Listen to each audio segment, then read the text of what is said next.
In this video, we are going to talk about solving trig equations. So just like when we solved trig equations in day 1, we want to focus on getting the cosine alone. So first I'm going to divide by 5. So I'm going to get cosine squared of theta over 3 is equal to 1. Then I don't want cosine squared, I want cosine. So I'm going to take the square root of both sides. And I'll end up with cosine of theta over 3 equals plus or minus 1. Now, I want to find where the cosine is positive and negative 1. And I'm going to set theta over 3 equal to each of those values. So cosine is positive 1 at 0, so we're talking about between 0 and 2 pi. And at pi, it's negative 1. And so we're going to write the general formula by adding 2 pi k to each of these. We're going to need that to help us generate the formula. Now, I don't want what theta over 3 equals, though. I want what theta equals. So I'm going to multiply each of these by 3. So multiply everything by 3. So I'm going to end up with theta equals 0 plus 6 pi k. And theta equals 3 pi plus 6 pi k. Now I want all the solutions between 0 and 2 pi. So that means my solutions would be 0. Well, if I add 6 pi, that's 6 pi, that's too big. Then my other solution would be 3 pi, which is also too big. So my only solution is 0. All right, similarly in number 2, I want to find where the tangent is root 3. So I'm going to set 3 theta equal to that. So tangent is root 3 at pi over 3 and at 4 pi over 3. But again, we want to write that general formula, so I'm going to add pi k, because with tangent, those values repeat every pi. So we're going to add pi k. Now actually, I don't even need both these formulas, because if you look at pi over 3 and 4 pi over 3, those are actually pi apart. So I actually don't even need this second formula. But for this first formula, I'm going to multiply everything by 1/3 to get rid of this 3 with the theta. And so I'll end up with theta equals pi over 9 plus pi over 3k. So now I'm going to end up with a bunch of solutions. So if I put 0 in for k, my first solution is pi over 9. If I put 1 in for k, I get pi over 9 plus pi over 3, which is 3 pi over 9. So that's 4 pi over 9. Then I'm going to add 3 pi over 9 to 4 pi over 9. I'm going to get 7 pi over 9, and I'm going to keep adding it. So 10 pi over 9. And I want to get all the way to 2 pi, which is going to be 18 pi over 9. So add 3 again, add 3 again, and I'm just there because if I add 3 again, I get 19 pi over 9, which is too big. And so these would be all my solutions to this equation.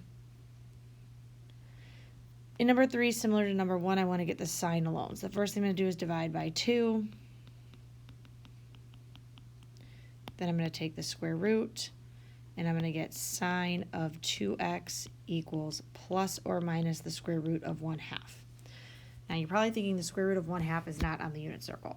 And it actually is, because the square root of 1/2 is 1 over the square root of 2, which is the square root of 2 over 2 when rationalized. So I want to find where the sign is positive and negative root 2 over 2. So, and I'm going to set 2x equal to each of those values. So this happens at pi over 4 plus 2 pi k. This happens at 3 pi over 4 plus 2 pi k.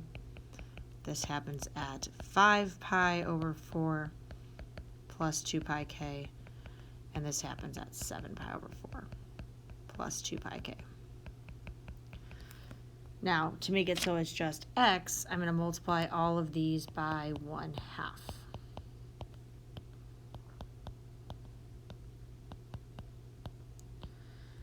And so I'm going to get x equals pi over 8 plus pi k, 3 pi over 8 plus pi k, 5 pi over 8 plus pi k, and 7 pi over 8 plus pi k. And now I want to list all my solutions between 0 and 2 pi, which would be 16 pi over 8. So obviously I have pi over 8, 3 pi over 8, 5 pi over 8, 7 pi over 8. Now I'm going to add pi to each of those, which is the same as adding 8 pi over 8. So I'm going to have 9 pi over 8, then 11 pi over 8, then 13 pi over 8, and then 15 pi over 8. So those would be all my solutions to this equation. All right, in number 4, I have 4 sine x cosine x. Now this looks really similar. If I had 2 sine x cosine x, that would be sine of 2x, a double angle. But since I have 4, that's 2 times 2, so I'm going to have 2 sine of 2x equals the square root of 3.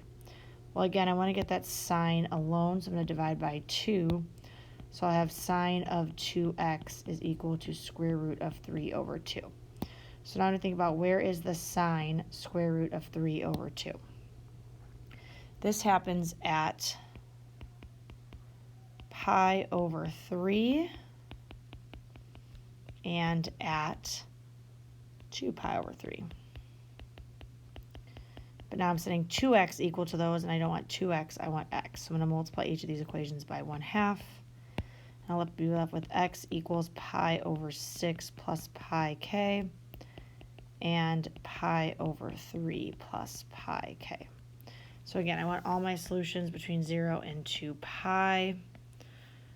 So in this case, that's up to 12 pi over 6 or 6 pi over 3. Those are both equivalent to 2 pi with the common denominator.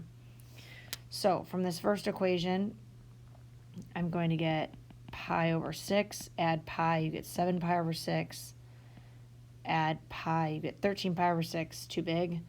The second equation, I'm going to get pi over 3 and then 4 pi over 3. And then if I add pi again, I would get 7 pi over 3, which is too big.